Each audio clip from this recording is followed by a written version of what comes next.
Selamat malam, Assalamualaikum warahmatullahi wabarakatuh. Selamat malam, Mas Wahyu dan nanti mungkin teman-teman yang nonton recordingnya ya. Seperti yang disampaikan, kita akan bahas sedikit layouting portfolio ya.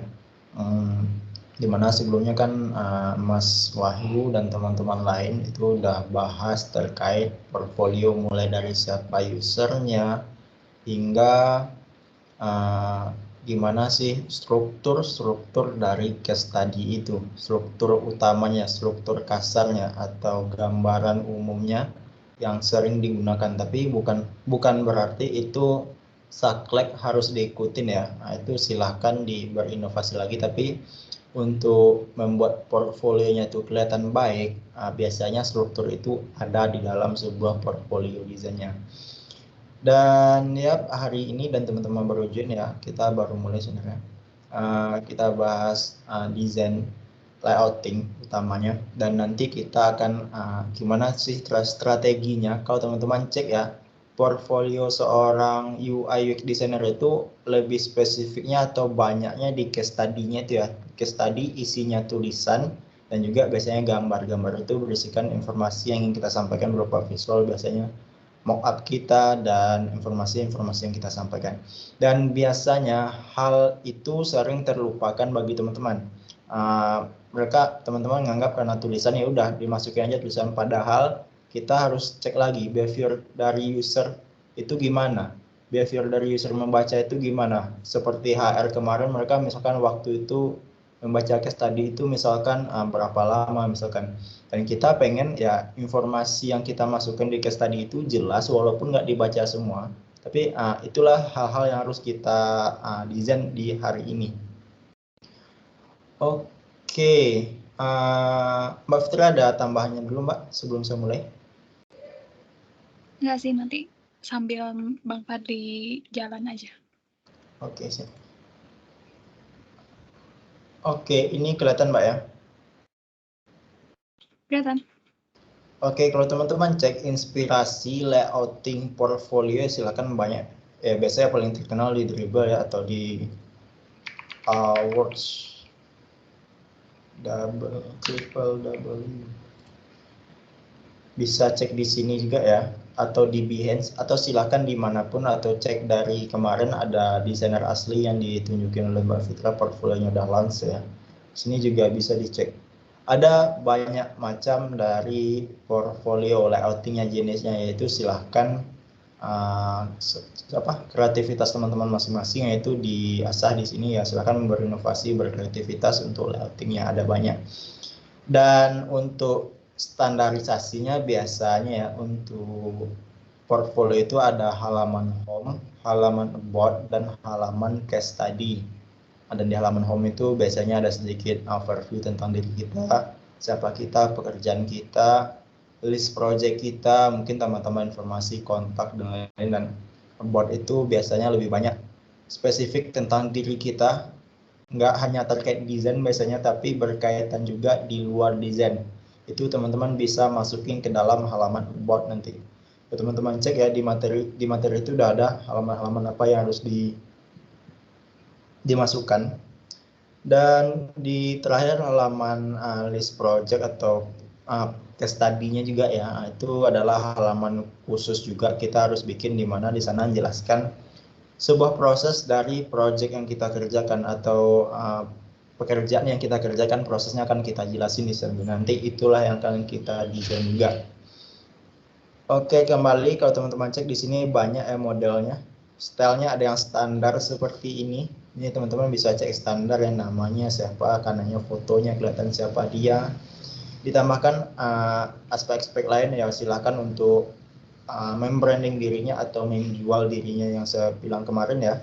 Bisa nambahkan project yang sudah diselesaikan, atau teman-teman cek biasanya dia seorang remote worker, dia sering kerja di mana-mana, di sembarang, di mana tempat tanpa dibatasi tempat ya.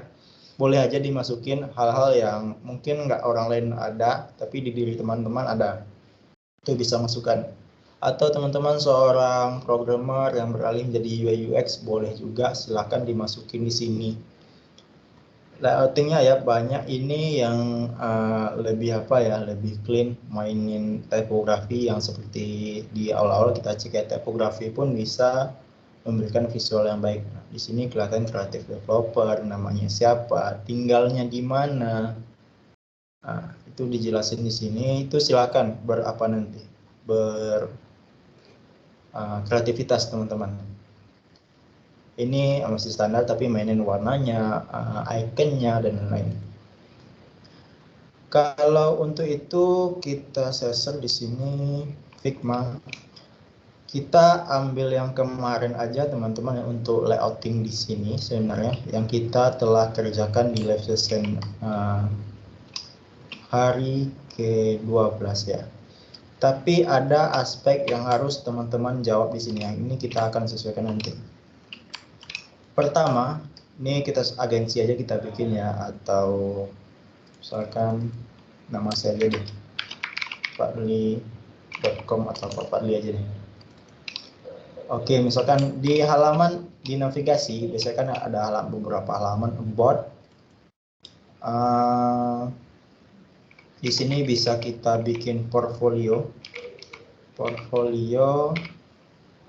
Di sini langsung case study atau portfolio juga boleh ya, dan home di sini ya teman-teman boleh bikin namanya halaman home atau di sini nggak dibikin apanya, navigasinya juga nggak apa-apa. Oke, ini nggak ada ya di case study pricing blog. Di sini bukan sebuah produk yang kita jual tapi lebih membranding diri kita. Oke, kita hapus. Kita sesuaikan lagi. Pertama-tama teman-teman ya, kemarin ya kita udah bikin kolomnya, silahkan disesuaikan. Oke. Nah, di sini pas juga setelah biasanya navigasi ini ada CTA. Ini jangan dilupakan teman-teman ya. Kenapa? Karena setelah user itu atau calon klien ngelihat portfolio kita, mereka pengen menghubungi kita. Aksesnya di mana? Aksesnya kita bisa kasih button atau CTA, kontak us di sini atau hubungin saya bahasa Indonesianya. Oke, contact me, sorry ya. Ini kita. Oke, atau hire me juga boleh, silakan nih. Tujuannya supaya user itu bisa langsung hubungin kita. Oke, kenapa nggak dibikin download CV di sini? Kenapa nggak dibikin apa lagi ya? Hal yang lain, tapi contact me ya karena kita pengen journey user untuk menghubungi kita tuh lebih cepat. Jadi ketika mereka klik di sini, mereka bisa terhubung dengan kita, bisa langsung telepon kita atau terhubung dengan WA kita misalkan, atau di luar Skype atau Telegram juga boleh. Silakan nanti. Yang kedua itu untuk navigasi, untuk ya tampilannya silakan bebas ya, mau navigasinya gimana kayak tadi ya, di sini juga boleh. Teman-teman cek. Di sini kelihatan ya navigasinya. Ini di ujung kontaknya masih ada di sini. Workbot kontak di sini, namanya dibikinnya tempat tinggalnya misalkan dan pekerjaannya sekarang. Boleh silakan berinovasi, tapi biar teman-teman nggak bingung ya, standar yang normalnya silakan gunakan yang tadi dulu atau bingung cara layoutingnya. Oke, kedua di bagian sini, kalau teman-teman di section ini ya, yang siapa ini, di section ini teman-teman, di section ini kita bikin merah ya. Usahain teman-teman udah bisa menjawab seperti misalkan ini. Siapa saya? Kenapa saya misalkan? Apa? Teman-teman setidaknya bisa menjawab pertanyaan ini. Siapa saya, kenapa saya, apa yang saya lakukan, apa yang saya kerjakan, apa yang bisa saya berikan, itu termasuk di sini apanya ya. Di mana saya, itu juga boleh. Pertanyaan-pertanyaan dasar ini teman-teman setidaknya bisa jawab di dalam satu section ini. satu sesi ini. Bagaimana cara menghubungin saya? Bagaimana cara menghubungi saya? Misalkan, setidaknya teman-teman harus bisa menjawab pertanyaan-pertanyaan dasar di sini untuk overview di sini, untuk headline di hero-nya. Misalkan siapa saya Fadli misalkan. Atau teman-teman boleh ya, hi, biasanya kalau teman-teman cek ya, I'm Fadli, UI UX designer misalkan, atau UX designer aja. UX designer, UX designer ini headline-nya ada siapa saya. Dan kenapanya teman-teman bisa tulisin di sini ya, di section di deskripsinya. Dan kalau teman-teman cek lagi di contohnya tadi, di portfolio tadi, ini kelihatan ya. Siapa saya? Richard Ekwon. Apa pekerjaannya? Creative developer. Sekarang currently front end engineer. Di mana? Based di London. Nah, teman-teman bisa cek di sini ya. Di sini kenapa sayanya misalkan I super designer agency with creative development. Di sini dijawab hal-hal seperti itu, dan itu silakan sesuaikan dengan teman-teman masing-masing. Kalau bisa saya bikin di sini misalkan, oke, wait. Di sini kita tambahkan di sini ya. Ini saya copy dari portfolio saya ya. Misalkan ini sectionnya siapa saya Fadli, seorang UX designer. Apa yang saya lakukan dan di mana saya? Di sini kita hapus saja ini ya.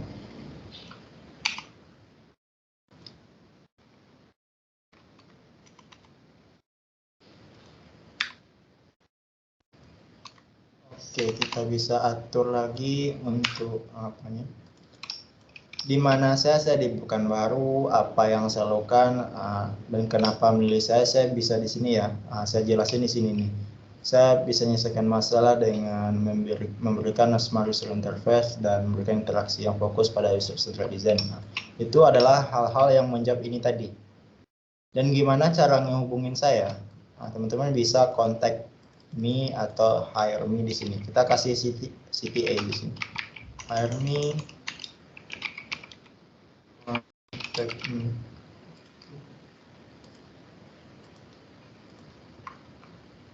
Oke, ini saya nggak keputus Mbak ya? Enggak, Bang. Oke, aman ya. Tadi kayak keputus gitu. Oke, gitu semuanya ya. Di sini hal-hal sederhana yang harus teman-teman bisa jawab. Misalkan ini tinggal diatur aja layoutingnya sebenarnya. Dan ya, informasi di sini inilah yang harus teman-teman masukin. Setidaknya bisa menjawab ini tadi. Kalau teman-teman udah bisa menjawab ini ya, portfolionya bisa dibilang udah oke gitu ya sebenarnya. Udah tidak membingungkan si calon klien atau seorang yang ngelihat portfolio teman-teman. Mereka tahu, oh mereka UX designer, apa yang mereka lakukan, kenapa orang tuh harus milih kita. Kita bisa jelasin di sini. Gitu. Di sini jangan lupa CTA-nya. Boleh juga tambahkan pengen download CV misalkan, tapi sini sifatnya sekundari ya, karena tujuan utama kita download CV.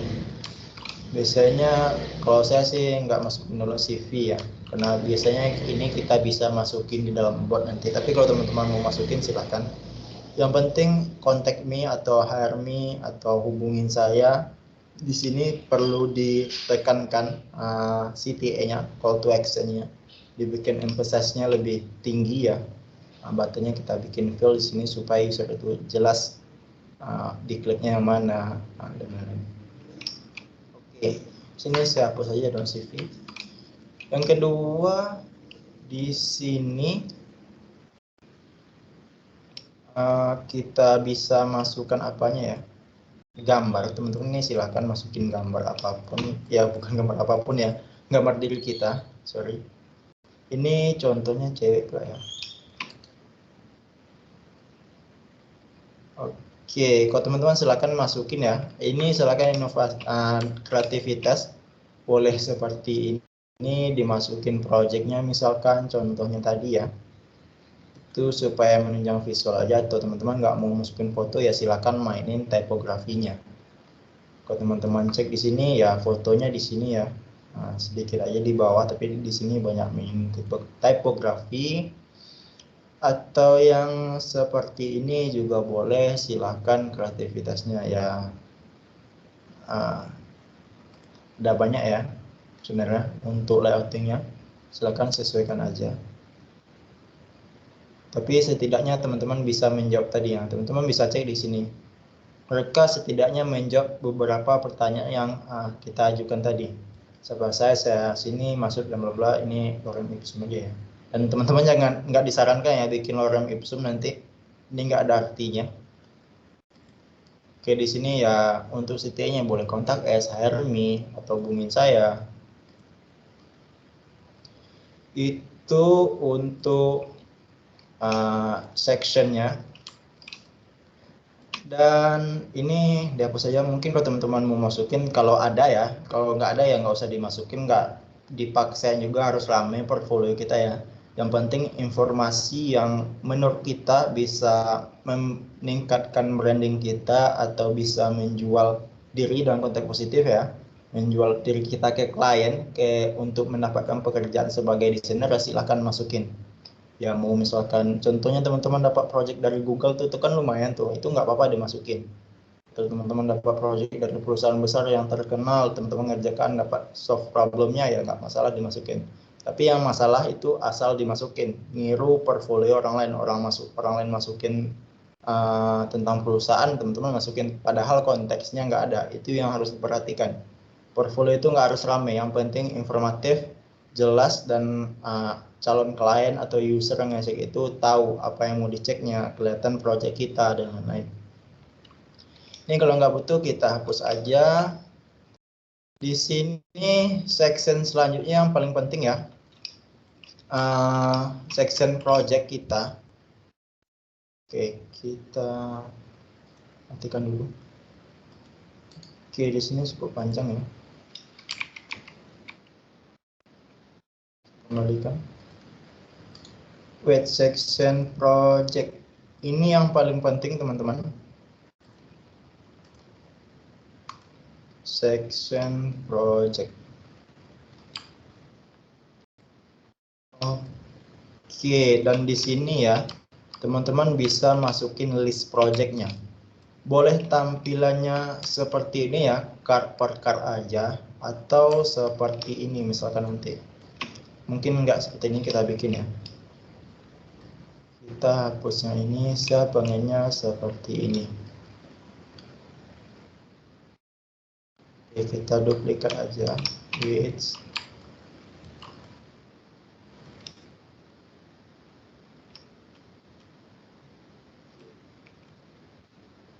Duplikat dari sini, kita grup dulu ya. Teman-teman kalau mau pindahnya, di grouping dulu, ini satu grup. Teman-teman tinggal pindah gini. Ini kita duplikat. Oke, misalkan section project kita gini, ini kelihatan standar ya, mungkin teman-teman udah sering lihat. Jadi ini ya masih standar juga sebenarnya, tapi nggak apa-apa lah. Ini section project. Project itu ya hal yang teman-teman lakuin ya, project yang teman-teman lakuin, pekerjaan yang telah teman-teman selesaikan, itu dimasukin ke dalam section ini biasanya. Section setelah hero ini, setelah bagian di atas ini. Perkenalan diri kita singkat tadi, siapa kita, bla bla bla. Biasanya langsung ke projectnya. Kenapa ya? Karena orang tuh pengen lihat langsung project kita, apa sih yang kita kerjakan, apa project-project apa yang pernah kita kerjakan. Misalkan kita banyak mengerjakan mobile app, itu kelihatan di sini nih, project kita pasti bakalan banyak mobile app. Atau teman-teman projectnya terkait B2B, misalkan lebih sering dapat project B2B, ya di sini bakalan kelihatan. Dan untuk section project ini baca merah lagi ya. Section project. Section project di sini kita lagi itu setidaknya bukan minimal ya teman-teman, kalau cuma ada 2 project ya silahkan, tapi maksimal setidaknya itu ada 5 list project ya. Kalau misalkan teman ada ratusan project, silahkan disortir projectnya mana yang bagus, misalkan 5 teratas itu dimasukin ke dalam projectnya, dan bukan berarti nggak boleh satu ya, satu juga boleh, tapi maksimal tuh usahain 5, karena terlalu banyak nggak bakalan dicek juga sama si user atau si HR-nya. Misalkan maksimal 5 ya silakan di list. Dan yang paling atas biasanya teman-teman silakan masukin paling bagus menurut teman-teman, paling bagus section sini ya.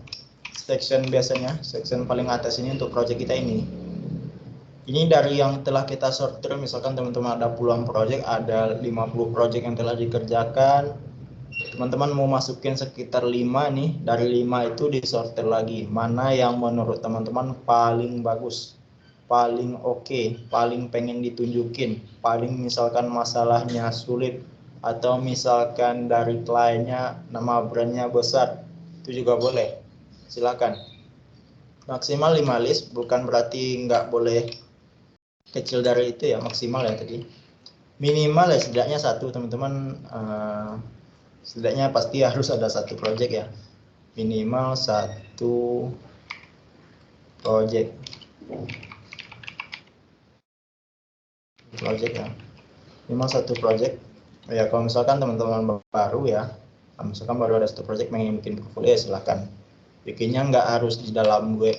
Desain web ini boleh dimasukin dalam Medium atau blog pribadi, atau dibikin di PDF juga boleh ya sebenarnya.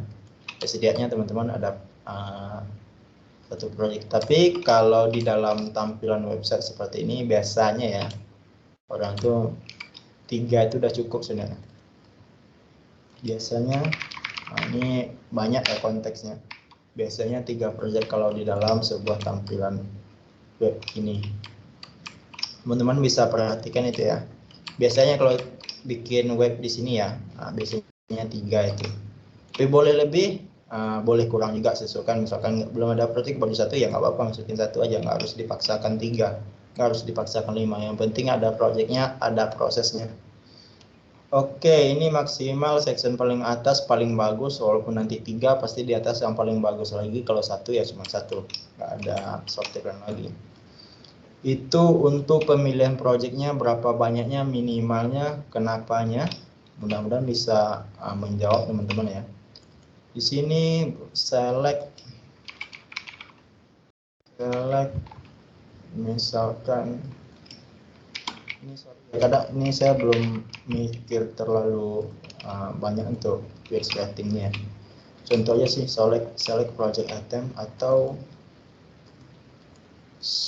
udah ini aja deh, saya biar nggak terlalu lama mikirnya. Teman-teman silakan ya, di sini section title-nya menunjukin project kita, select project item, atau misalkan lihat project yang telah saya selesaikan, atau lihat masalah yang sudah saya selesaikan, misalkan boleh di sini. Itu UX ratingnya aja. Itu lanjut di sini. Pertama-tama ini saya hapus dulu. Judul ya, yang paling penting. Misalkan desain, oke saya ambil di sini ya. Oke, misalkan di sini design user interface for mobile app. Oke.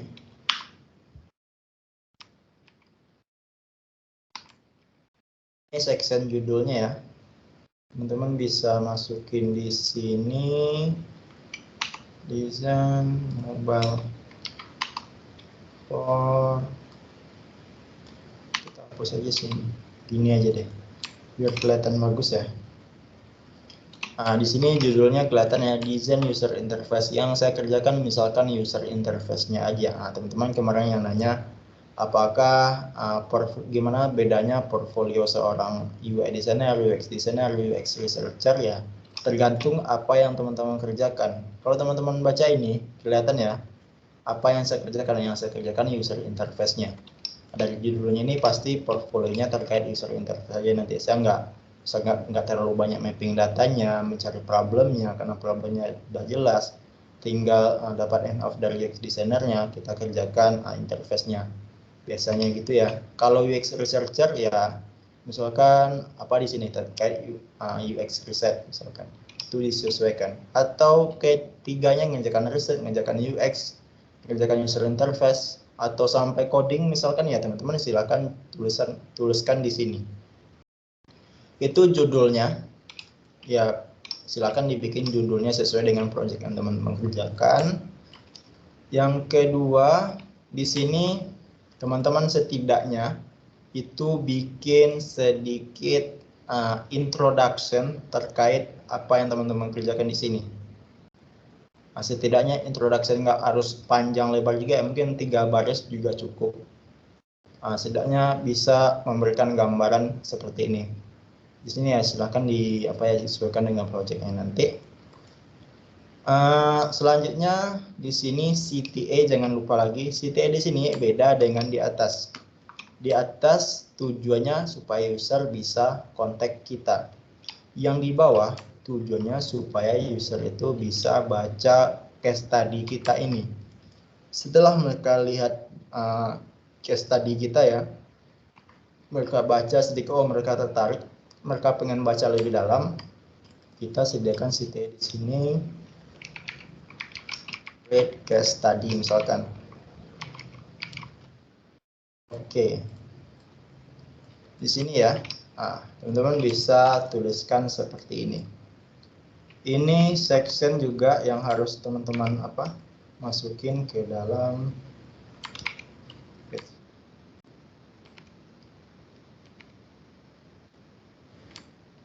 mirrornya, mirror lepas ya. Aduh, saya bikin lagi, lupa. Section di sini ada judul,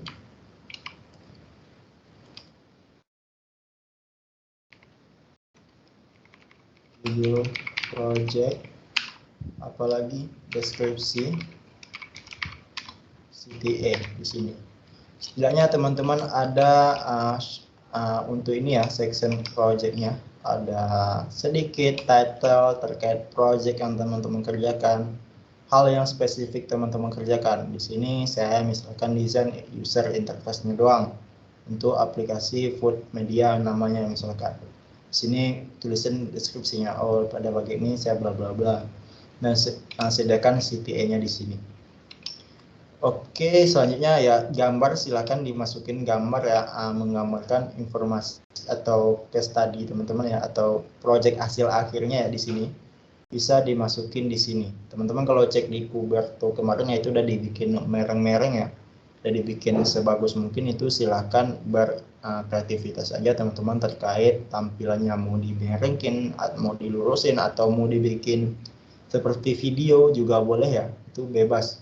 Setidaknya menggambarkan hasil akhirnya. Tujuannya supaya apa? Tujuannya supaya orang itu lebih tertarik lagi ngecek portfolio kita tadi. Itu untuk section project home. Ada hero, ada project, silakan disesuaikan projectnya. Kalau ada 2, 3, 5, silakan masukin di sini. Kalau untuk layoutingnya ya itu bebas ya, nggak ada patokan harus kiri kanan di sini, boleh seperti yang di sini tadi juga boleh, atau seperti contoh di dribble tadi juga boleh, itu bebas. Itu ini 3 misalkan. Di bawah dimasukin apa ya, CTA lagi misalkan kontak emailnya atau apapun. Dan terakhir di sini teman-teman bisa masukin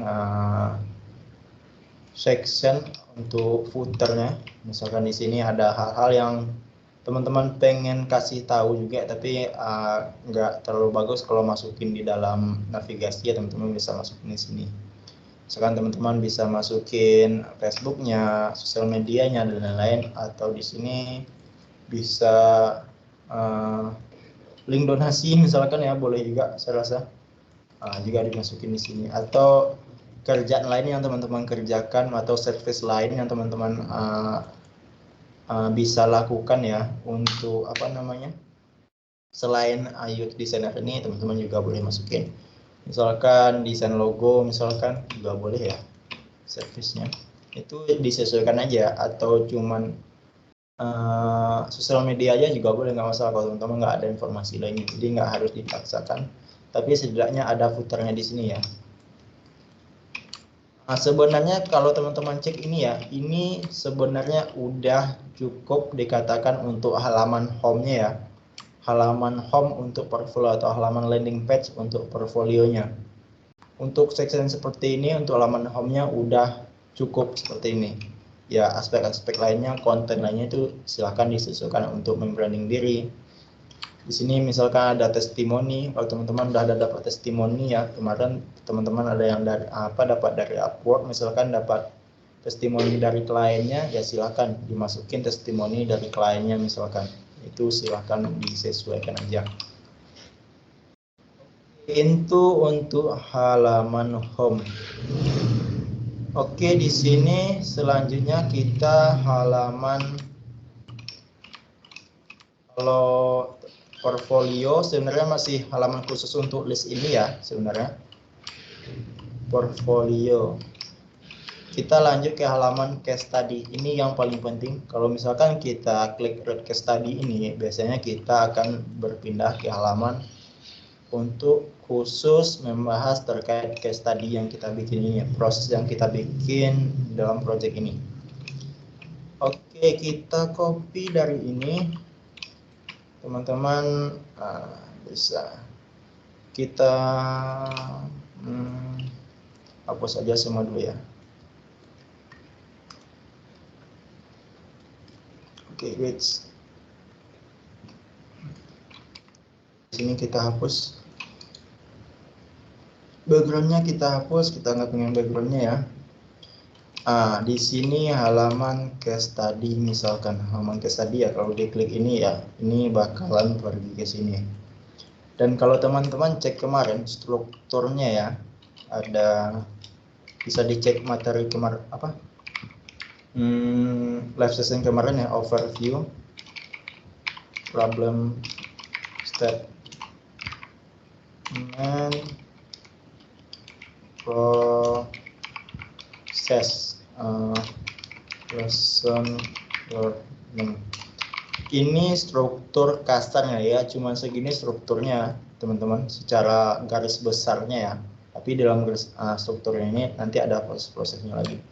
Overview, apa sih isinya overview ini? Overview ya. Isinya kita bisa masukin lagi tadi. Yang penting judulnya dulu ya, pasti lagi. Teman-teman bisa masukin judulnya. Untuk routingnya kita gunakan seperti ini aja dulu ya. Oke. Atau kita bikin di tengah seperti ini ya. Oke. Ini judul overview. Ada lagi overview itu nggak hanya judul aja ya. Dengan berkaitan dengan judul, teman-teman bisa masukin role-nya misalkan. Role, coba teksnya.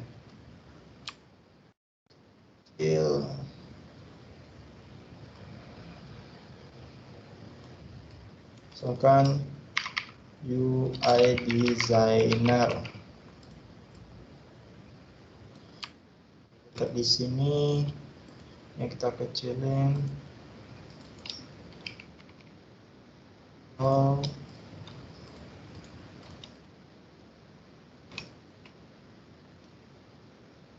Teman-teman tinggal sesuaikan aja, kita bikin ini 12 misalkan, apa lagi.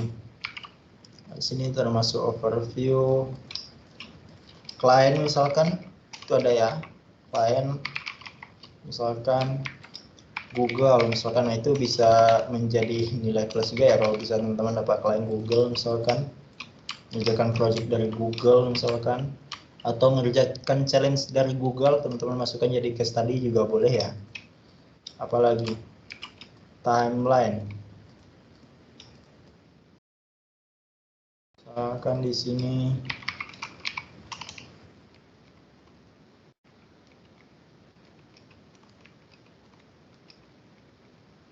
project misalkan 3 bulan ya. Nah, ini adalah overview. Ya, silakan ditambahkan lagi yang lain ya. Kalau teman-teman masukin ini role, ini kita grouping dulu. Saya pengen di tengah ya. Kira-kira seperti ini. Oke, teman-teman bisa masukin lagi sedikit gambarnya. Misalkan gambarnya di sini kemarin kalau teman-teman cek Kuberto itu ya, mereka bikin apanya dulu, wireframe-nya sedikit, mereka bikin seperti ini. Mereka inginnya gambarnya besar segini. Ini misalkan gambar akhirnya atau gambar yang mereng-mereng gitu ya, silakan dimasukin, atau gambar yang berputar kalau ada, atau video juga boleh dimasukin. Lanjut problem statement. Biasanya ya problem statement itu lebih ke masalah yang teman-teman dapatin di sini. Itu terkait layouting. Problem statement di sini kita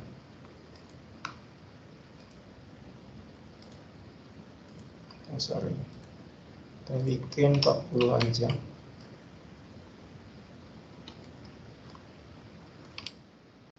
Di sini problemnya apa ya? Saya ambil ya. Oke, Maro problem statement. Ya, bahasa Inggrisnya.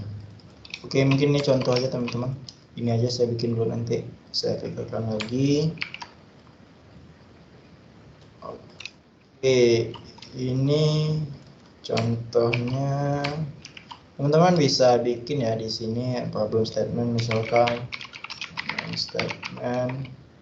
Oke, problem statementnya bla bla, menyelesaikan masalah atau meningkatkan pengunjung dari aplikasi ini sebanyak bla bla bla. Itu ya tergantung dari case-nya teman-teman ya.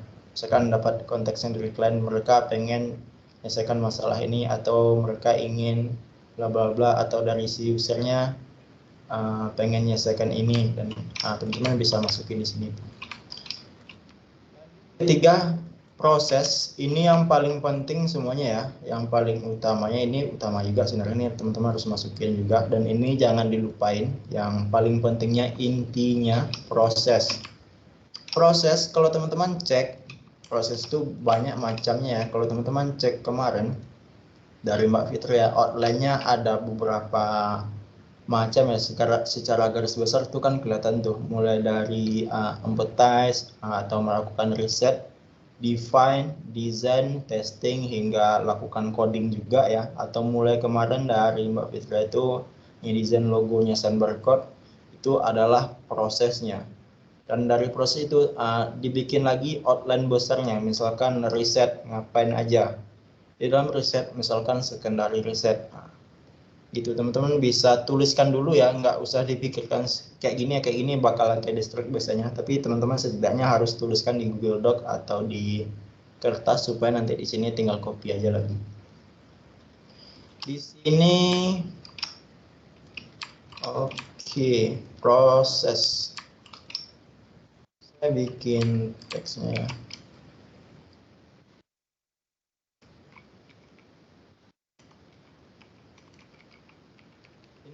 Tulisannya nggak harus proses ya teman-teman. Ini supaya saya menggambarkan ke teman-teman semua gimana prosesnya ya. Ini misalkan proses atau out proses, atau langsung aja juga boleh, atau apa yang saya lakukan juga boleh tulisannya di sini, tergantung UX writingnya aja. Ini kita bikin Ya H2. H2 oke ya. Misalkan di sini ya,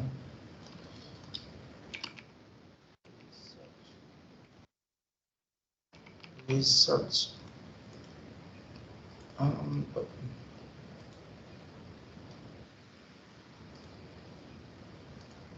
Ini saya bikin 32 mungkin ya, research.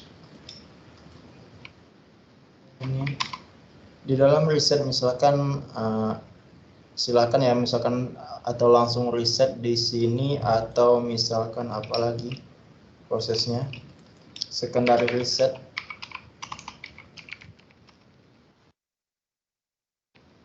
research, atau apalagi, atau langsung riset apa yang dilakukan, competitive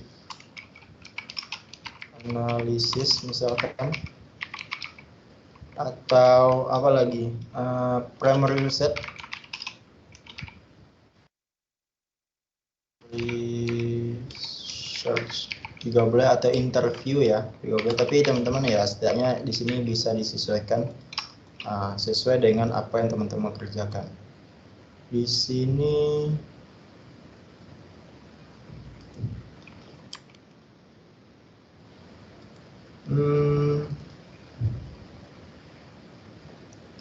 ini ya interview ya, atau sebenarnya riset. Sekarang kita nggak lakukan interview, teman-teman jelasin lagi tuh apa yang dilakukan. Ini bisa kita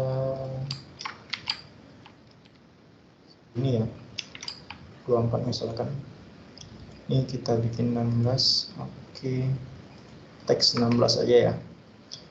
Teman-teman yang kemarin ya yang ikut live session kemarin, setidaknya di dalam sebuah penjelasan dari setup outline proses yang teman-teman lakukan itu menjelaskan ya apa yang dilakukan, kenapa melakukan itu, apa impact-nya, apa hasilnya, itu setidaknya teman-teman lakukan. Misalkan secondary research, apa secondary research? Saya melakukan secondary research menggunakan metode competitive analysis, di mana saya di sini mencari tahu di mana sih produk kita berada dari kompetitor. Misalkan kita pengen membandingkan fitur kita apakah sudah sejalan dengan kompetitor dan impact-nya bla bla bla, dengan ini kita berharap bla bla bla, itu sesuaikan ya di sini untuk konteksnya. Untuk tulisannya di sini itu setidaknya tadi menjawab pertanyaan-pertanyaan yang udah dikasih tahu Mbak Fitria kemarin ya. Ini saya nggak bikin teksnya banyak, saya gunakan content reel aja. Tapi utamanya di sini saya menunjukkan satu hal. Untuk penulisan teksnya. Kalau untuk konteks penulisannya udah ditunjukin Mbak Fitria kemarin ya, boleh panjang sepanjang-panjangnya atau boleh dibikin pendek, tapi setidaknya menjawab pertanyaan tadi. Dan juga di sini kalau teman-teman cek, oke. Di sini saya gunakan content reel ya. Untuk section deskripsi atau proses yang dilakukan di sini, tulisannya jangan dibikin sepanjang seperti ini ya, dari ujung sampai akhir seperti ini. Kalau ditambah lagi ini, tambah lagi ini,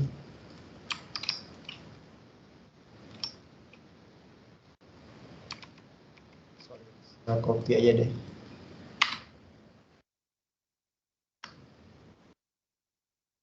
Atau apply, bisa ya, sorry. Oke, kalau seperti ini tidak disarankan ya, saya tunjukin yang salah dulu ya, yang nggak disarankan maksudnya. Teman-teman bikin ya, karena kita bikin layoutingnya kolomnya seperti ini ya. Oh, kolomnya kemarin diajarkan Bang Fadli 12 kolom itu dimasukin semuanya supaya lebih lebih rapi. Enggak juga kalau konteksnya seperti ini. Kalau konteksnya tulisan banyak seperti ini, Coba bayangin gimana rasanya kalau user itu baca portfolio kita dari kiri ke kanan semuanya, itu bakalan dibaca apa gimana. Dan kembali lagi, untuk HR Recruiter itu kemarin mereka behaviornya yang bacanya gimana. Mereka biasanya lebih banyak scanning daripada baca. Kalau seperti ini, apakah bisa di scanning atau enggak? Ini malah kesulitan di scanning ya. Kalau seperti ini, teman-teman bisa cek. Kalau ada banyak tulisan, ada proses yang lainnya di sini, teman-teman bikin gini ya. Ini siapa yang mau baca? Ini malah kelihatan, wah dia bikin tulisan gini aja nggak bisa. Gimana dia menyelesaikan masalahnya? Soal kayak gitu. Ini contoh yang salahnya ya. Ini yang salah, ini saya duplikat lagi. Untuk penulisannya. Untuk penulisan yang benar, sebaiknya dari kolom ini kan ada section kolom nih. Kalau teman-teman ukur ini ya, kolom yang kita bikin kan ini nih. Kolom yang kita bikin tuh ini, jangan dimasukin semuanya, setidaknya dibagi 3. Dibagi 3 untuk teks itu biasanya. Dan kalau teman-teman bisa cek ya. Ini kalau dibagi 3, teks kita itu panjangnya kira-kira bakalan segini, cuma ini boleh dilebihkan juga sedikit ya. Tapi setidaknya 1/3 dari lebar layar kita, lebar kolom kita misalkan segini. Dan untuk teksnya itu biasanya dimasukin di tengah. Karena kenapa? Karena orang itu untuk scanning itu lebih mudah langsung di tengah ya. Kalau ngecek desktop itu langsung matanya ke tengah di sini, nggak dari samping ya, bukan dari sini. Ini malah ke samping dulu matanya, itu hal-hal yang harus teman-teman perhatikan juga. Ini di kiri, dan di kiri bukan berarti harus dimasukin juga seperti ini. Oh, di kiri kata Bang Fadli kemarin harus dimasukin seperti ini, enggak juga. Kembali lagi, gimana sih supaya user itu bisa mudah scanning? Tadi ya, mudah scanning, goals-nya tadi, konteksnya. Caranya ya, kita teman-teman bisa bagi tuh, misalkan per section-nya ini dari proses 1 ya.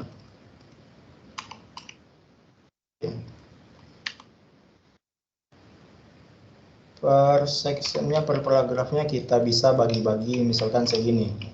Kita supaya di sini ya, kalau kita scanning ini bakal mudah dibaca ya.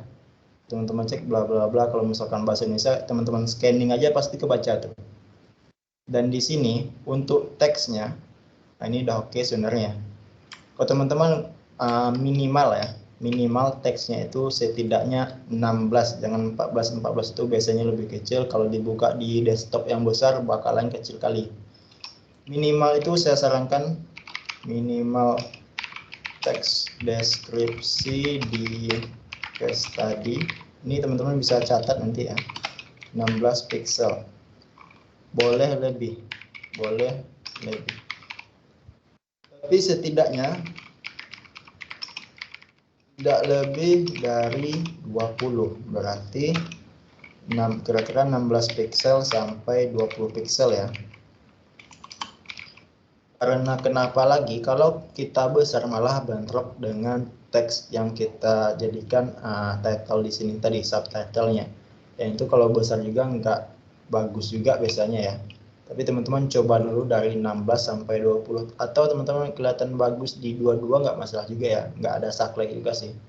Tapi ini biasa yang saya lakukan, dan juga desainer-desainer lain mungkin dilakukan di sini ya. 16 sampai 20. 17, 18, 19, 20, 20,5, 16,5 juga boleh ya, nggak masalah sebenarnya. Itu untuk ukurannya. Lanjut, di sini kita harus banyak perhatikan teksnya di sini ya. Mainin tipografinya atau deskripsinya. Kalau teman-teman cek di sini ukurannya 16, 32 di sini. Apa namanya? Line height. Kalau saya bikin auto, ini auto dulu ya. Ini auto. Kelihatan beda kan ya? Tadi goals kita mudah di scanning. Kita udah oke bikinnya berapa paragraf tadi? 3 kolom, bukan 3 kolom, sepertiga dari kolom layar kita. Udah kita bikin seperti itu supaya mudah di scanning, tapi kita nggak mainin line hack-nya dari ukuran teksnya. Ini malah susah dibaca juga, berdempetan semuanya. Kita bisa atur line hack-nya di sini, mainin line hack-nya. Itulah teman-teman belajar kemarin typography ya. Kayaknya teman-teman udah otak-atik di sini line hack-nya ini. Untuk line hack standarnya, bukan standar ya. Di sini sebenarnya kalau desain itu nggak ada standar, biasanya guide ya kita baca. Guide kita bilangnya, bukan standar. Kalau standarnya itu kayak sesuatu yang harus diikutin ya. Tapi kalau guide itu ya kita bisa ikutin supaya lebih bagus, atau bisa kita sesuaikan lagi sesuai dengan kebutuhannya. Itu biasanya desain-desain itu masih fleksibel yang nggak kaku ya. Teman-teman perlu perhatikan lagi. Di sini untuk ukuran teksnya 16, untuk line hack-nya berapa? Biasanya bisa dikali 1,5 ukuran teks. Misalkan 16 dikali 1,5 ukuran teks. Berapa tuh? Misalkan satunya 16,5-nya 8, 2, 16, sekitar 24 ya. Berarti line hack-nya 24. Itu boleh. Nah, seperti ini kan kelihatan nih, udah oke untuk dibaca. Tapi bisa aja tergantung lagi ya. Kadang teksnya itu defaultnya malah line hack-nya udah lebar, malah kalau kita bikin segini malah kelihatan tambah lebar. Itu disesuaikan lagi. Biasanya seperti ini, dikali 1/5 ukuran teks 16 kali 1,5 line hack sama dengan line hack. Ya kita matematik sedikit ya. Teman-teman tanya desain itu nggak ada matematiknya, ada sedikit sebenarnya, dikit kali sih. Oke, itu untuk line hack. Kalau bingung juga, saya biasanya ya, kalau saya ini dari Mbak Fitria yang saya dapatin ya 1,5, dan mungkin ada beberapa juga saya lihat di artikel kita gunakan ini. Tapi kalau bingung ya tambah 10 dari ukuran teks, tambah 10 ya, ukurannya 16, kalau tambah 10 berarti 26. Itu juga boleh line hack-nya. Masih kelihatan oke untuk dibaca, untuk di scan. Tapi kalau misalkan kelihatan lebih masih kurang, ya udah tambah aja, nggak harus saklek diikutin ini juga ya. Misalkan tadi standarnya dibikinnya 32 ya, seperti ini, malah kelihatan lebih nyaman untuk dibaca ya, nyaman untuk dibaca, nyaman untuk di scanning. Tapi teman-teman bisa mulai dari sini dulu. Misalkan ukuran teks di sini ya, rumusnya ukuran teks dikali 1,5 atau ukuran teks ditambah 10. Ukuran teksnya berapa? 18 tambah 10, 28. Kalau kurang coba ditambah 2 atau 4 ya, tapi jangan terlalu banyak, biasanya malah kelihatan kurang bagus juga. Itu untuk case study penulisan deskripsinya itu harus diperhatikan juga teman-teman ya. Kalau teman-teman bisa cek di sini, ini malah panjang, susah di scanning. Dan untuk line hack-nya tadi, kalau malah besar juga ini nggak bagus juga ya, teman-teman bisa cek di sini ya. Yang kalau teman-teman cek di sini malah nggak bagus juga, malah panjang juga ke bawah, malah tambah susah juga di scanning. Ini disesuaikan seperti itu tadi. Bisa mainkan line hack-nya, typografinya. Oke, untuk deskripsinya kita bisa potong-potong ya. Potong-potong, misalkan panjang kemarin tuh, setelah ada panjang deskripsinya untuk skenario risetnya, why-nya, impact-nya apa, misalkan banyak di sini. Untuk satu proses ini, teman-teman bisa potong-potong seperti ini, nggak harus satu paragraf panjang ya. Oke, misalkan di sini teman-teman bisa tambahin gambar ya, atau gambarnya di sini jangan asal masukin juga teman-teman, setidaknya ada konteksnya, ada penjelasannya, ada maksudnya di sini untuk gambar ini. Teman-teman harus perhatikan itu ya. Oke, ini terlalu besar kayaknya. Kita bikin seperti ini. Sepertiga tadi ya, sorry.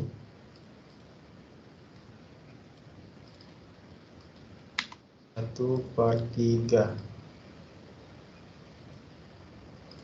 Ini bisa disesuaikan lagi ya. Oke. Oh, gambarnya kita lebihkan sedikit nggak apa ya, gambar itu ya nggak harus apa juga, yang penting jelas. Dan di sini misalkan hasil dari apanya, teman-teman, reportnya misalkan, teman-teman bisa bentukkan visualnya di sini ya. Oh, setelah melakukan competitive analysis, kami menemukan bahwa fitur A itu tidak ada di apa. Teman-teman bisa masukin gambarnya di sini. Tapi gambarnya harus jelas ya, bisa dibaca, bisa dilihat, ada artinya.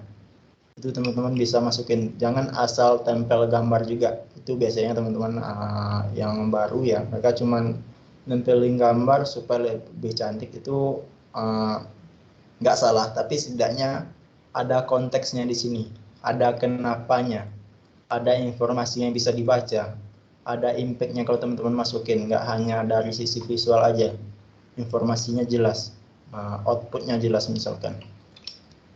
Gitu untuk penyelesaian prosesnya. Sekian dari riset tadi, kita copy lagi prosesnya misalkan di sini. Apa lagi? Kemarin habis dari riset misalkan stakeholder interview ya. Misalkan stakeholder interviewnya apa yang dilakukan? Misalkan stakeholder interview itu kan kita komunikasi itu bareng stakeholder, bisa CEO-nya kemarin Mbak Fitra langsung ke CEO misalkan, atau tim marketing misalkan, atau tim desainer lainnya, atau tim dari perusahaannya, karyawannya, itu ada stakeholder interview. Misalkan di sini bisa dimasukin fotonya, prosesnya ketika melakukan stakeholder interview, atau catatan-catatan ya boleh juga masukin di sini. Tapi fotonya setidaknya masih ada konteksnya. Kita panjangin lagi ya, prosesnya ada di sini. Kalau kita hilangin dulu ya kolomnya. Kira-kira seperti ini tampilannya. Kalau teman-teman masukin gambarnya, silakan sesuaikan gambarnya. Yang dari Kuberto kemarin teman-teman bisa cek ya, mereka gambarnya itu diatur sedemikian rupa ya, sebagus mungkin. Itu tinggal kreativitasnya masing-masing. Misalkan gambar kita ambil aja salah satu. Ini malah desain arsitektur jadinya ya. Kelihatan tuh stakeholder interview atau riset di sini. Oh, di sini disarankan bukan gambar-gambar seperti ini teman-teman ya. Kalau gambar seperti ini malah nggak kelihatan nih hasilnya. Ini cuma contoh saya masukin. Setidaknya gambarnya bisa dibaca, gambarnya ada informasi. Kalau ini nggak disarankan nih, gambar-gambar seperti ini. Nggak kelihatan. Ini kelihatan ngapain nih orang? Walaupun kelihatan seperti diskusi ya, hasil diskusinya ini apa? Nggak kelihatan. Atau tadi kan kita pengen riset tuh, berarti hasil riset kita masukin di sini, bisa reportnya, bisa hasil risetnya, atau bisa dokumennya. Ini contoh aja. Ini contohnya. Ini contohnya. Oke, misalkan seperti ini ya. Setidaknya ada informasi yang bisa dibaca. Stakeholder interview, misalkan stakeholder interview ini seperti ini termasuk stakeholder interview ya. Kita diskusi bareng tim-tim lain di perusahaan, misalkan CEO-nya, marketingnya, programmernya misalkan. Stakeholder interview. Misalkan ini ya, stakeholder interview, kita langsung interview CEO-nya misalkan di sini. Tanya-tanya, ini kayak podcast jadinya, gini deh. Gini ya, misalkan kita desainer nih, kita nanya sama apanya, stakeholdernya, atau CEO-nya, atau tim marketingnya. Gimana sih produknya, bla bla bla. Jelasin di sini. Sini bisa jelasin apa yang teman-teman lakuin. Di bawah misalkan kalau ada informasi lagi, impact-nya apa, hasil dari ini apa. Atau bisa ditambah juga note di sini, foto stakeholder interview by bla bla bla. Itu informasi-informasi yang teman-teman bisa tambahin. Itu proses stakeholder interview. Apalagi misalkan concepting and design,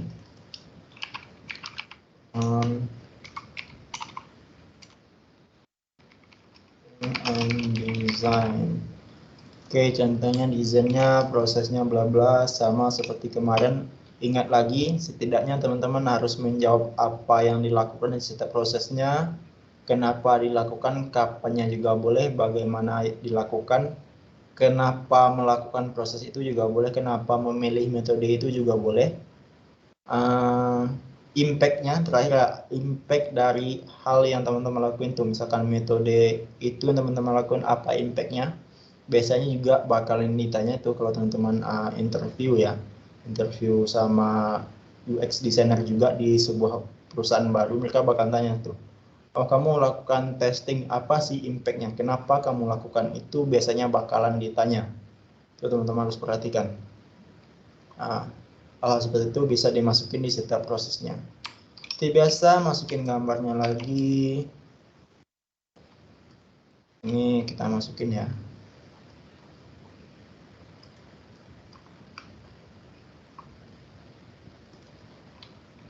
Wireframing. Ini contoh nggak boleh juga sebenarnya. Wireframe-nya juga harus jelas section-sectionnya apa aja, halaman-halamannya.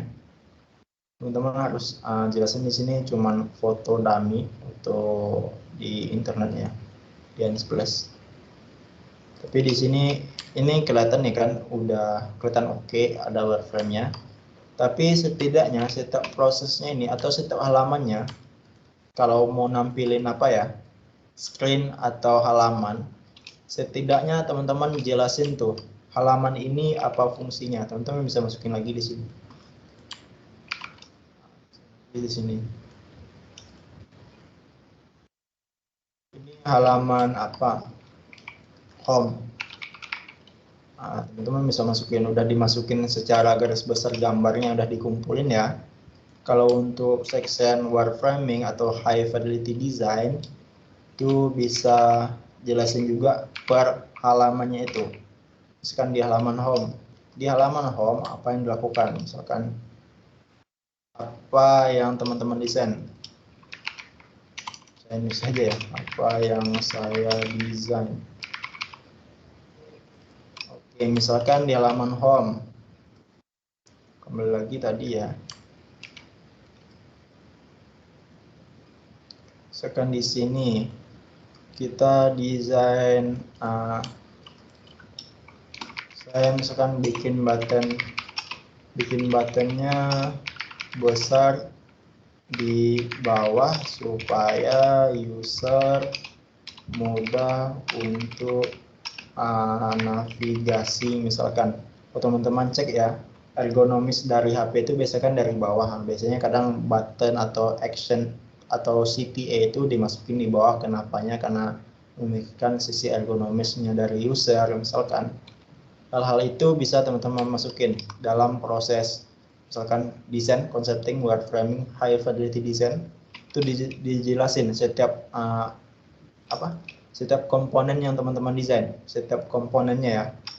Dalam ini ada beberapa komponen, ada komponen button, ada buttonnya misalkan di sini, ada di sini apa lagi? Ini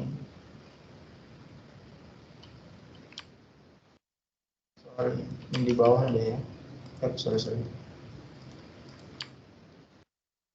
Ini notifikasinya kenapa dibikin di gini. Ini contohnya misalkan section produknya kenapa dibikin gini, kenapa dibikin 3, kenapa dibikin 5 misalkan. Misalkan di sini kita bikin 5 karena user itu biasanya ngingatnya 5 plus 2, biasanya lebih dari itu mereka bakalan susah untuk ingatnya. Misalkan itu dari UX law-nya ya, teman-teman bisa baca lagi. Itu hal-hal yang harus teman-teman bisa jelasin di setiap section. Kalau teman-teman bikin concepting, design, atau high fidelity, itu teman-teman usahain jelasin semua screen-nya. Adanya screen umumnya, bukan semuanya juga ya. Atau main fiturnya yang teman-teman kerjain. Sekarang kemarin di contohnya main fiturnya untuk supaya user itu bisa ngecek ukuran bajunya di setiap ukurannya, misalkan misalnya nyocokinnya. Itu kan main fiturnya. Jelasin tuh. Kemarin kita bikin misalkan terkait AR atau apa ya, itu jelasin kenapa dibikin itu, kenapa gini dan segala macam, itu dijelasin di sini. Bisa jelasin per main fiturnya ya. Oke. Itu untuk prosesnya, ini prosesnya nggak harus sama semuanya ya. Itu tergantung apa yang teman-teman lakuin. Kembali lagi, tergantung apa yang teman-teman lakuin. Silakan mengalir aja di sini. Pertama teman-teman interview, udah bikin aja interview bla bla bla, apa yang dilakukan, hasilnya apa, impactnya apa, kapan dilakukan, bisa masukin fotonya juga. Dan terakhir itu ada, bisa dikatakan kesimpulan, bisa dikatakan lesson learn ya, atau hal yang teman-teman pelajarin ketika melakukan proses ini atau ketika teman-teman mengerjakan project ini.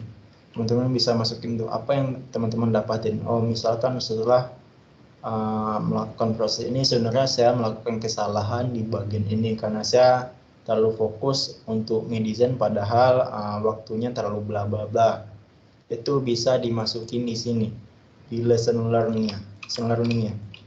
Oh, saya terlalu langsung ngedesain waktu kemarin karena saya nggak berfokus pada user, padahal masalah user ini, tapi solusi yang saya desain ini bisa menjadi pelajaran bagi saya ke depannya. Misalkan teman-teman bisa tuliskan di sini di lesson learning-nya hal-hal yang kita lakukan kesalahan, bukan kesalahan ya, pelajaran yang kita dapatin, ya pelajaran biasanya kita dapatin dari kesalahan yang biasanya di sini ya dibikin lesson learning apa yang teman-teman pelajari.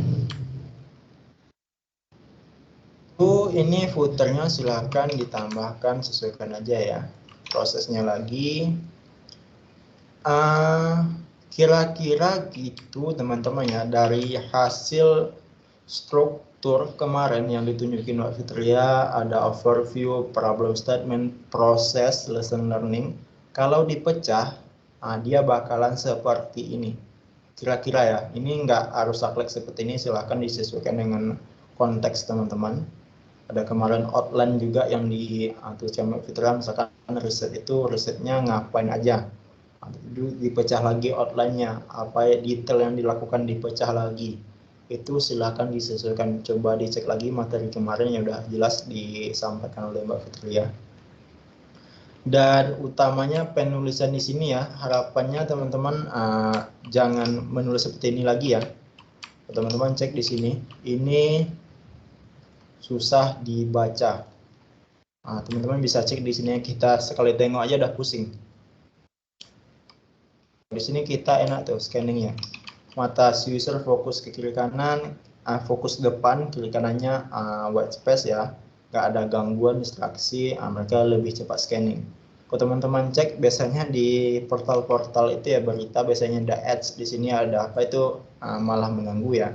Tapi itu nggak dibutuhkan di sini. Kalau di portal berita itu mungkin dibutuhkan karena dari sisi bisnisnya juga. Tapi di sini kita nggak ada cash bisnisnya sebenarnya, teman-teman. Silahkan goals-nya tadi, goals dari usernya, men-scanning, proses untuk teman-teman lakukan secara cepat, mudah, dan mereka tahu hasilnya. Oke, gitu semuanya. Ini catatan-catatan tadi ya, teman-teman bisa masukin tuh. Mulai dari ini tadi, kenapa dibikin ini semua, gimana cara bikin ini, kenapa, konteksnya, goals-nya apa, dan di bagian case study-nya. Untuk halaman about, ini mungkin nggak terkejar kita untuk desain halamannya, tapi intinya halaman about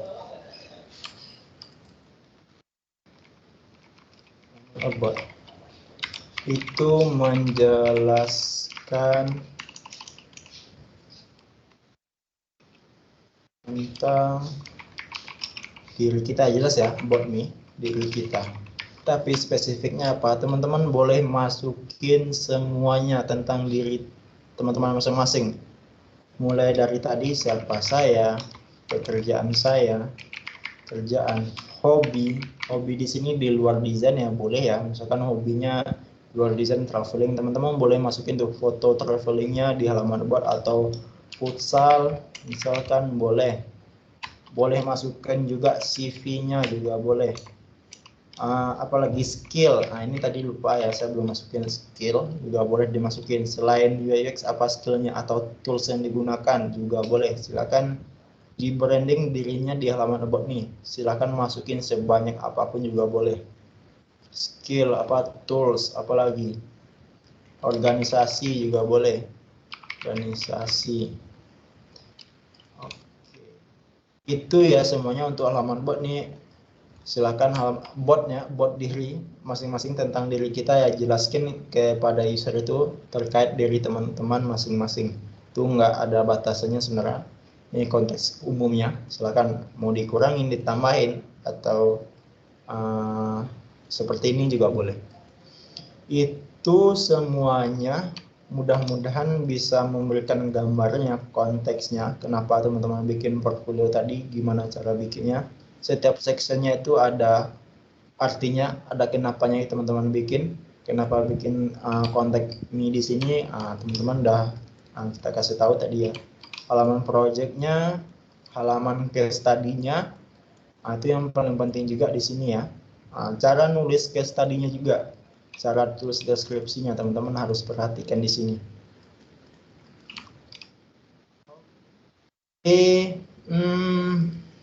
Gitu ya semuanya. Mudah-mudahan bisa memahamin, atau mungkin tadi ada nge-freeze atau saya ngomongnya terlalu cepat ya, bisa dikasih tahu atau ditanyakan yang mana kurang jelas atau belum paham. Oke, semuanya mungkin itu dari saya. Silakan kalau ada pertanyaannya boleh ditanyakan, atau mungkin Mbak Fitria ada hal yang mau disampaikan. Oke. Iya. Oke, teman-teman ada pertanyaan? Kalau misalnya untuk soal konten, kita sebenarnya udah bicara kemarin sih ya. Hanya saja tadi udah di-highlight beberapa yang penting bagi teman-teman perhatian, utamanya kalau bikin website. Tapi ini sebenarnya nggak cuma soal website portofolio ya. Jadinya untuk website design overall, kalian perlu perhatikan kalau bikin blog paragraf jangan terlalu lebar, karena itu bakalan menyulitkan ketika membaca cepat. Kemudian ketika bikin paragraf juga line height, ketinggian antar baris, itu juga bakalan berpengaruh bagaimana mudah enggaknya dibaca. Mungkin kalian juga ngerasain ya, kalau misalkan line height-nya mepet itu rasanya kayak, aduh ini kok sumpek banget, kok kayak rame banget teksnya di sini gitu ya. Dan akhirnya sulit untuk dilihat kontennya secara cepat. Harus benar-benar memperhatikan detail, mungkin memicingkan mata, kalian bakalan bikin mata kalian sipit untuk bisa baca satu persatu, atau mungkin ternyata pakai pakai pointer kalian dari mouse ataupun dari touchpad untuk nunjukin oke, tadi ada di baris ini, terus ke baris ini, ke baris ini, kayak gitu. Jangan lupa juga kalau misalkan bikin paragraf di website, jumlah baris tetap perlu kalian perhatikan, karena kalau makin banyak, makin susah juga orang untuk track tadi saya udah sampai baris mana ya. Kayak tadi kan ya ada beberapa contoh. Nah, yang sebelah kiri, yang sebelah kiri dulu boleh, yang kurang jelas Bang Fadi. Nah, yang di sini bisa dilihat kan dia ada berapa banyak barisnya, ini nggak jelas juga ya. Kalau misalnya kita mungkin bisa jadi lagi baca terus lost, lupa tunggu, tadi ada di baris keberapa nih? Bisa jadi kayak gitu.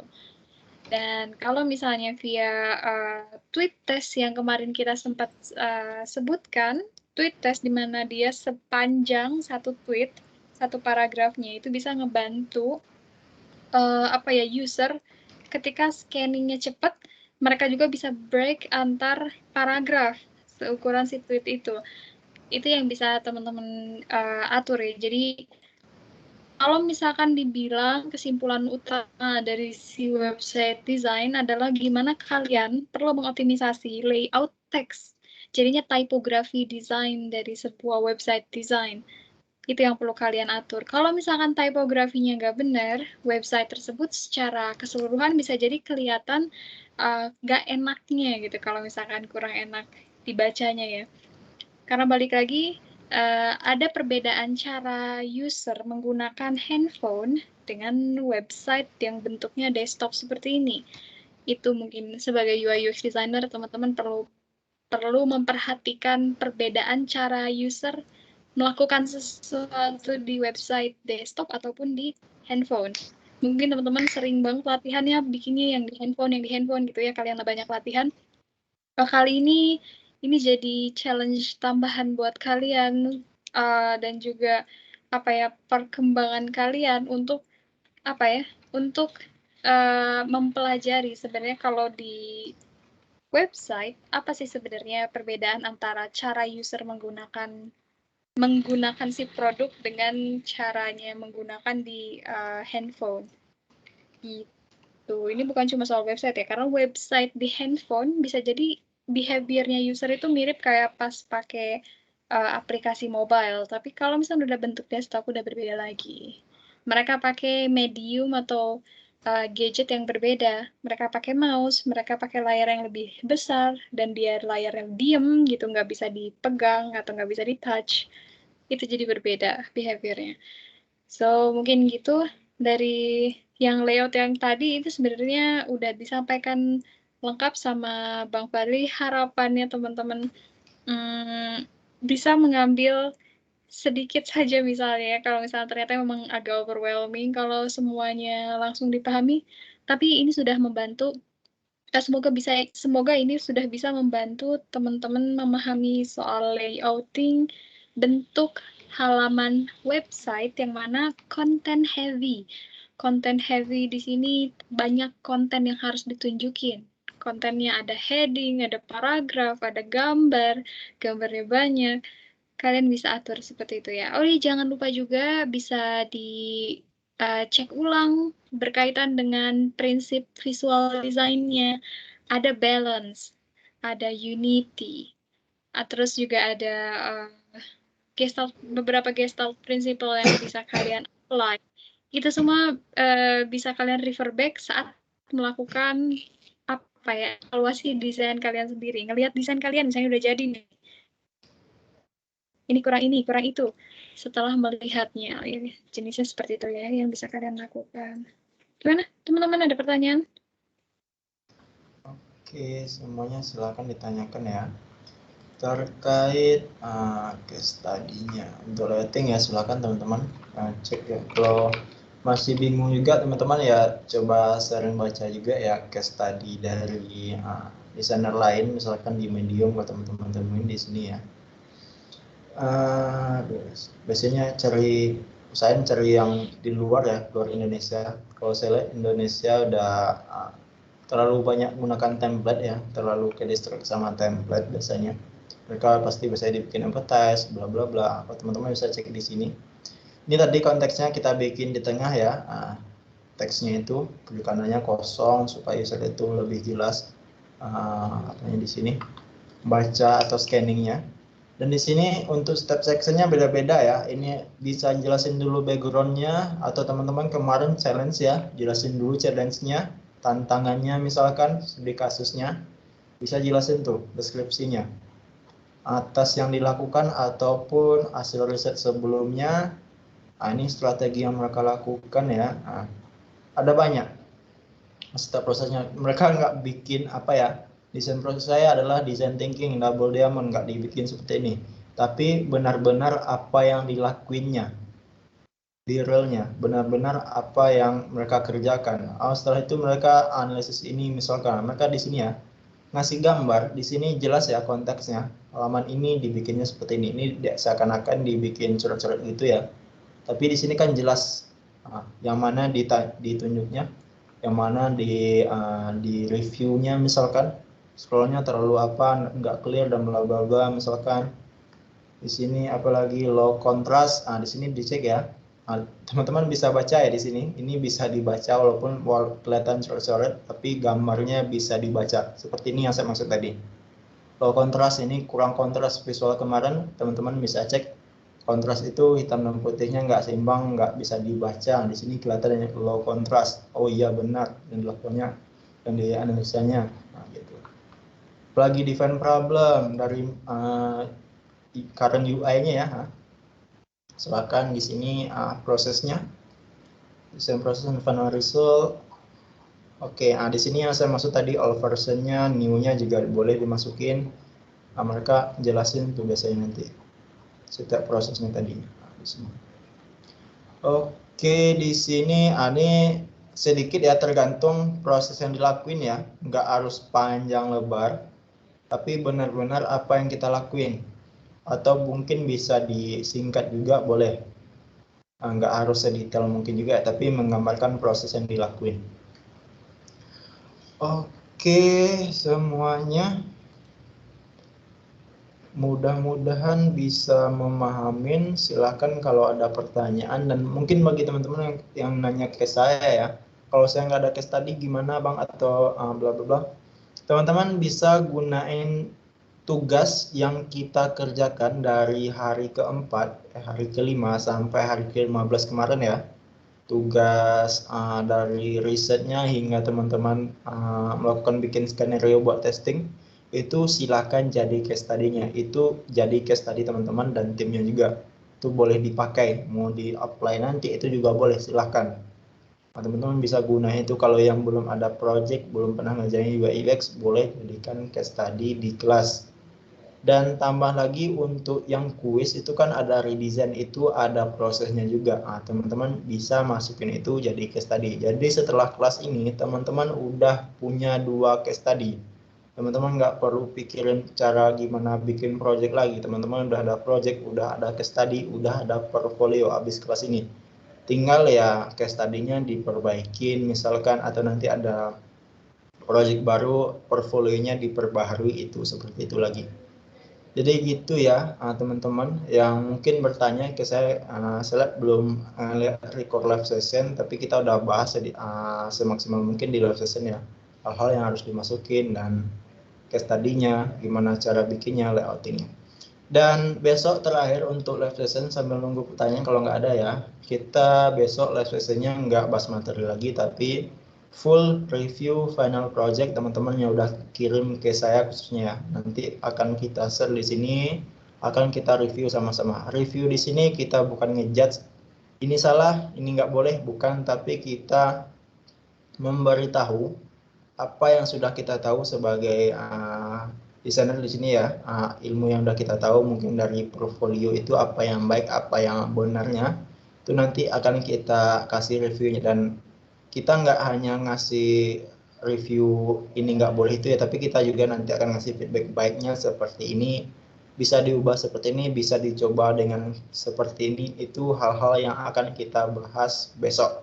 Jadi mungkin teman-teman yang pengen lihat besok boleh langsung hadir juga ya terkait final review besok. Oke semuanya, saya nunggu pertanyaan ya supaya teman-teman benar-benar clear biar nggak bingung. Untuk case tadinya mungkin berserakan di Medium atau gimana, kelihatannya kayak template, tapi kadang kok ada yang nggak bikin kayak template ya, seperti kita bilang tadi. Prosesnya itu beda, setiap portfolio itu pasti beda, dan jangan terlalu ikutin template. Ikutin apa yang teman-teman kerjain. Gitu teman-teman ya semuanya. Jadi kalau di desain itu ya jangan terpaku juga ada template-template saklek ngikutin itu, biar desainer itu ngikutin itu, kita harus ngikutin. Ya kenapa teman-teman ngikutin itu? Kan itu pertanyaannya. Orang itu bikin itu karena ada konteksnya. Biasanya seorang UX designer atau dalam pekerjaan desainer itu ada guide-nya, bisa, dan guide itu adalah menjadi petunjuk tadi ya, supaya kita ada arahan benarnya, ada petunjuk benarnya. Dan untuk case-nya beda ya, kita itu sesuaikan, nggak harus saklek diikutin. Itu yang harus diperhatikan. Desain itu fleksibel, se-fleksibel benang kusut ya sebenarnya, kemana pergi, tapi ya nanti pasti kita harus mencari ujungnya sebenarnya. Tapi untuk mencari ujungnya itu kita bakalan muter-muter, mulai dari desain prosesnya, mulai dari bikin portfolio juga. Nggak ada aturan bakunya, tapi ada cara yang baik dan benarnya sebenarnya. Gitu, yap, belum ada juga pertanyaan. Oke semuanya, Mbak Fitra ada tambahan lagi? Kalau nggak ada pertanyaan mungkin kita cukupkan sekian teman-teman. mungkin teman-teman nanti kalau misalnya ternyata ada yang pengen direview, ini jadi sebenarnya untuk besok ini sebenarnya adalah jam atau sesi untuk melakukan desain kritik kita sebutnya. Secara formalnya nama sesi aslinya adalah desain kritik. Intinya di dalamnya kita bakalan melakukan pengamatan dari mata antara ya yang sudah beberapa kali jadi UI UX designer, intinya senior, ke teman-teman yang butuh masukan.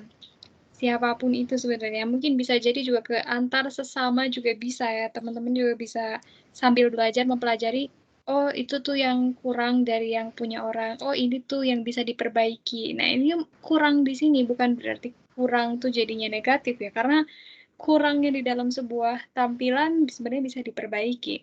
Untuk case study, jadi kalau misalnya besok kalian termasuk yang portofolionya akan direview dan udah ngirim datanya ke Bang Fadli, kalian bakalan dapat insight apa yang perlu diperbaiki dari yang udah kalian lakukan secara langsung, secara live.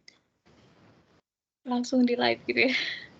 Nanti kalau misalnya ternyata si projectnya kalian mungkin belum sempat beres besok untuk hari Jumat, karena sebenarnya deadline-nya pun memang hari Sabtu ya untuk pengumpulannya. Jadi it's okay kalau ternyata ada yang baru sampai bikin UI-nya belum sempat masukin case study-nya, boleh juga ya minta di-review. Karena kita berarti reviewnya bakalan ada dua hal yang di-review utamanya tuh, yaitu visual design-nya sama bagaimana kalian menjelaskan proses kalian di case study-nya. So, bolehlah kalau misalkan kalian masih mungkin baru setengahnya, boleh juga. Selama ada yang bisa kita review, akan kita review.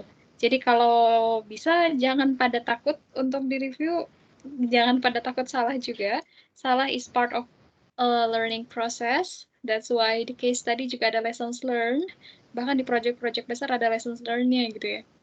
Jadi silakan yang udah daftar besok berarti tungguin. Kalau misalnya yang belum daftar, tertarik, boleh kirim chat ke Bang Fadli informasi nama, email, dan juga link ke prototype link prototype final project-nya. Gitu ya. Besok kita ketemu lagi untuk review. Oke, semuanya. Yap, gitu ya. Kalau nggak ada pertanyaan, ya kita cukupkan sampai di sini. Mudah-mudahan tadi ya proses kita bikin portfolio ya teman-teman.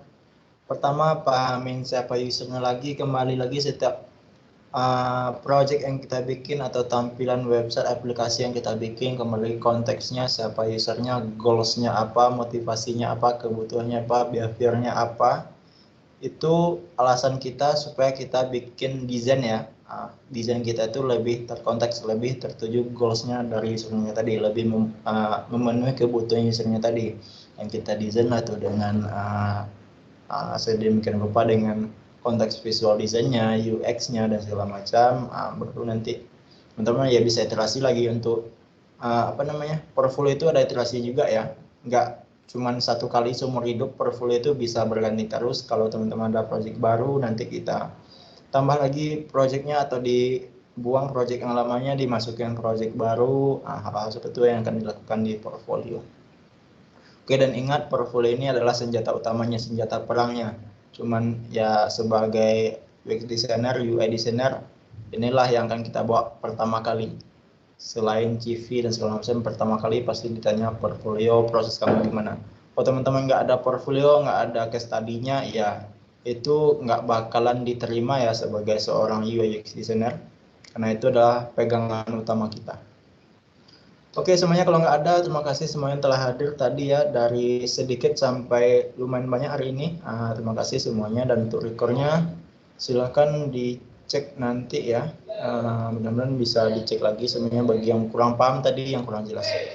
Oke semuanya, terima kasih. Akhir kata, Assalamualaikum warahmatullahi wabarakatuh. Oke semuanya, selamat malam, sampai jumpa besok ya. Jangan lupa hadir.